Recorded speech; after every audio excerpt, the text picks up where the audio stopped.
en este parque de la ciudad de Buenos Aires, el sábado hubo una charla que dio quien era director del Museo Histórico Nacional, Gabriel Di Meglio, y fue despedido por el gobierno de Javier Milei. Sí, En realidad esa charla la había programado para el museo claro, y cuando se enteraron, adelantaron el despido. Bueno, sí. Gabriel dio esa charla que fue realmente multitudinaria. Y él venía denunciando recortes y tensiones sobre el rol de los museos públicos. Bueno, vamos a charlar con Gabriel, que es historiador, que publicó varios libros y artículos sobre historia política y social de Argentina, sobre todo acerca de la actividad política de las clases populares. Hola Gabriel, Ignacio y Rocío te saludamos aquí. ¿Cómo andás?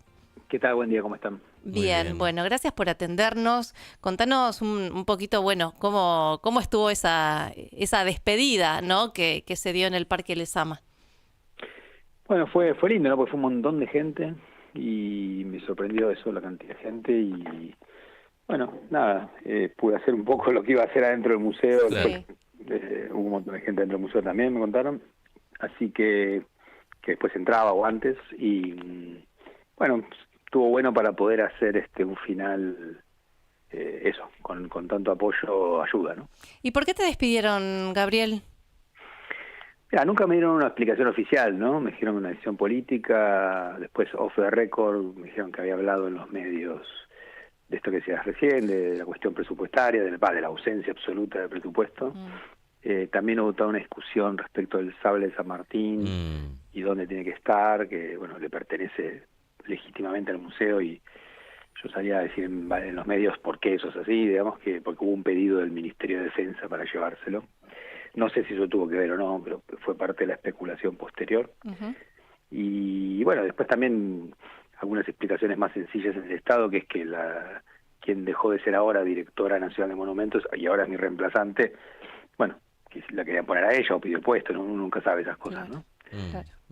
Gabriel, ¿y esto del sable corvo que trascendió, por qué lo querían trasladar o con qué fin? Imagino que te lo solicitaron a vos o cómo se desarrollan esas cuestiones. Bueno, cuando alguna institución quiere hacer pedir un préstamo o algo, le escribe al museo y lo solicita, ¿no? Es un museo que presta mucho patrimonio, pero esto fue diferente. Acá hubo un pedido del Ministerio de Defensa a la Secretaría de Cultura, Sí. nosotros rechazamos, para llevárselo permanentemente, digamos, ¿no? Lo querían sacar del Museo Histórico directamente. Claro, porque en realidad ¿viste? El sable tiene una historia muy larga, el sable Sí. se lo dio San Martín a Rosas a su hija, murió y se lo quedó su hija, Manuela Rosas, ella lo donó al histórico. Entonces es una pieza por donación, que es como se hacen las colecciones en los museos, que legítimamente le corresponde al histórico. Sí. Lo que pasa es que en la década del 60 cuando era la época de proscripción del peronismo, hubo 2 robos políticos de grupos que se lo querían dar como símbolo a Perón, el sable, que Perón estaba exiliado. Uh-huh. El ejército lo recuperó, la segunda vez se lo quedó y cuando vino la dictadura de Onganía, él decidió que no estuviera más en el histórico, sino en el regimiento de granaderos, donde además no lo veía nadie, ¿no? Después los directores del museo lo fueron pidiendo siempre, pero quedó allá. Recién en 2015, que el segundo gobierno de Cristina Sí. Fernández, ahí es cuando Lo restituyen. con otro decreto presidencial se restituyó. Entonces, con guardia de granaderos, ese fue como el acuerdo, ¿no? O sea, hay granaderos que viven en el museo. Entonces, a mí me sorprendió muchísimo la verdad el pedido, pero bueno, evidentemente Granaderos lo quiere otra vez, lo cual sería una locura, porque ahora, desde hace 10 años, que es la pieza principal, junto con una bandera de Belgrano, Claro. que tiene el museo, ¿no? Y como un gran atractivo. Claro. ¿Cuál es el patrimonio del museo del que fuiste director desde el 2020? Sí.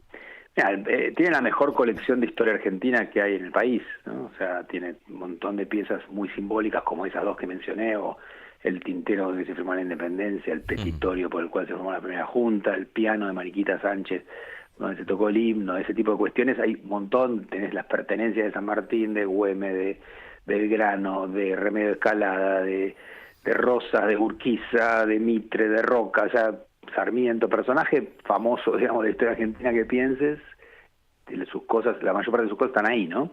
Entonces, eso es muy fuerte y además, bueno, también tiene tiene mucho arte del que después uno veía en la escuela antes, o los cuadros históricos famosos, y también ahora agregamos por primera vez una sala sobre el siglo XX, ¿no? Que con donaciones nuevas que recibimos en los últimos años, o sea, en esta gestión. Y bueno, eso también le dio cierto dinamismo, ¿no?, al museo, y por eso digo que era una gestión que estaba justamente tratando de cambiar el museo, ¿no? Claro. Porque también hicimos unas muestras sobre rock de los 80, sobre historia del fútbol argentino, eso aumentó mucho el público. La idea era que se conociera más, es un museo muy importante, pero a veces no tan conocido como debiera, y pues tuvo muchas décadas frisado, recién en el siglo XXI, digamos, volvió a activarse hace unos años ya, y bueno, entonces la idea era seguir haciéndolo crecer, ¿no? Claro. Pero bueno, no sé qué pasará ahora con eso. ¿Conoces a quien te sucederá o que ya está en Sí, funciones? sí, la conozco. Sí. ¿Y qué pensás o qué pensás de lo que puede llegar a venir para el futuro de este lugar tan importante, ¿no? Como otros.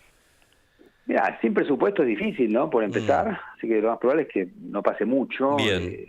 La orientación de mi sucesora es otra, digamos, es un estilo más tradicional de museos, digamos, más celebratorio de figuras, otro estilo, digamos, ¿no?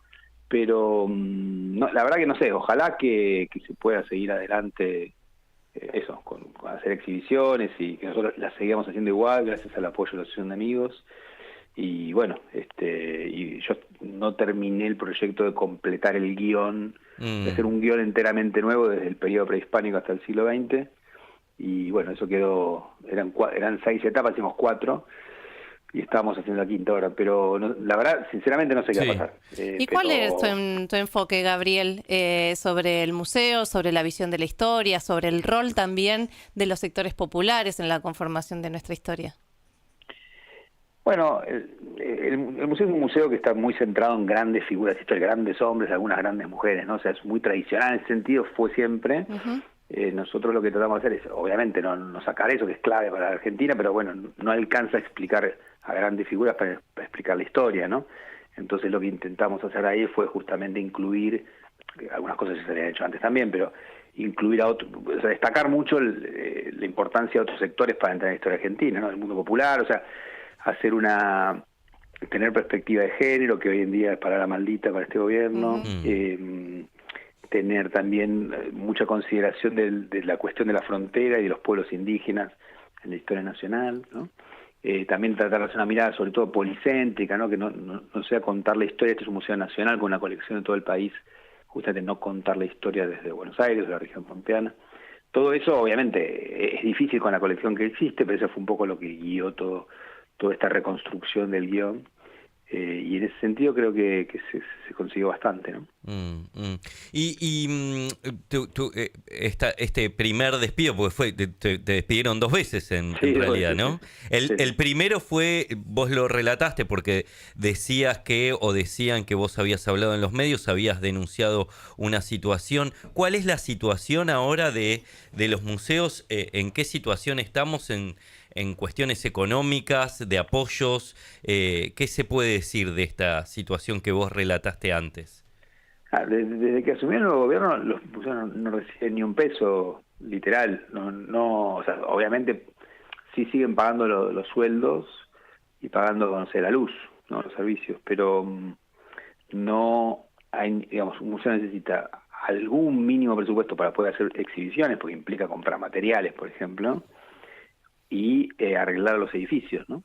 O sea, arreglarlos quiere decir mantenerlos, porque cuando llueve son edificios antiguos, hay que ponerle membrana, por decir una cosa, todo el tiempo, ¿no? Digo, y esto vale para el Histórico Nacional, que es un edificio del siglo XIX, como para un montón de edificios, desde la Manzana de las Luces acá, el Palacio San José de Urquiza en Entre Ríos, la Casa de Tucumán, la Casa Histórica, las estancias jesuitas que están en Córdoba, la Casa Natal de Sarmiento en San Juan. Es decir, en todo el país tenés edificios nacionales que si vos los dejás caer, es grave para sus colecciones y es grave para los edificios en sí, y después sí es muy caro arreglarlos y se convierten en esas, digamos, implica, si uno abandona las cosas, tiene consecuencias graves, ¿no? Claro. Y en lo que hay en este momento es una situación de abandono. O sea, nosotros en 1 año y medio recibimos una caja chica de 1 millón y pico de pesos en 1 año y medio, ¿no? Claro. Y fue hace un mes. Y con eso realmente se gastó en 5 minutos, o sea, en la cantidad de necesidades que tenés. Entonces es muy difícil, digamos, los condenás a que no funcione, o sea, es como una especie de profecía autocumplida, ¿no? Es decir, hay lugares que funcionan bien, los desfinanciás, haces que no funcionen y después decís, las cosas no funcionan. Mal, claro. Y sí, No, porque además, estás condenándolas a que sí. no funcionen. ¿Pensás que es adrede, que es intencional, sí. que buscan invisibilizar la memoria? Sí, más que la memoria en este caso es una deseo destructivo del Estado, ¿no? Es decir, que todo lo que sea estatal no funcione y que finalmente no termine sin existir. Creo que es una mirada muy muy extrema en ese sentido, ¿no? Es decir, porque vos podés mostrar cosas del Estado que funcionan bien, muchas, y con esto hacen que funcionen mal. Entonces después viste que funcionan mal. Claro. Entonces y claro, pero ¿cómo funciona antes de que hicieras exprofeso que funcionara mal? En nombre de esto del déficit, etcétera, pero imagínate que estamos hablando de montos muy pequeños para sostener estos espacios, ¿no? Escuché parte de tu charla en redes sociales, porque la subiste ahí, lo pueden buscar en las redes de Gabriel Di Meglio, y en una parte había algún mensaje quizás esperanzador, como que esto va a pasar, ¿no? Vos que conocés el hilo de la historia nacional, bueno, ¿cómo ves este momento histórico? Y si pensás que puede haber, se puede revertir, ¿no? Que puede pasar también este momento en el que se está destruyendo el Estado desde adentro. Sí, claro que va a pasar, como todo, ¿no? Todo lo malo, todo lo bueno también, ¿no? Todo termina, digamos. Entonces, lo que traté de decir es eso, que porque también a veces hablando con gente más joven, en el museo afuera, como que mucha gente que está muy desesperanzada, porque obviamente por ahí no vivió otros momentos argentinos, uno ya más grande. Yo, digamos, viví mucho los 90, esto me recuerda mucho a esa época, por más que tiene algunas diferencias marcadas. Y bueno, parecía eterno ese periodo, de hecho lo fue. Sí. En un momento terminó, ¿no? Y lo que traté de decir es que nuestros antepasados enfrentaron cosas más graves que esto, no sé, dictaduras, por ejemplo, ¿no? Y también terminaron en algún momento. Y bueno, y también en todos los años más oscuros la gente organizándose, juntándose, aunque sea en derrota, y construyó cosas que después hicieron frutos, ¿no? Con lo cual, de verdad creo que lo que dije ahí, que la historia te muestra que siempre hay una esperanza, ¿no? Que no es que la foto de hoy no es la foto necesariamente mañana.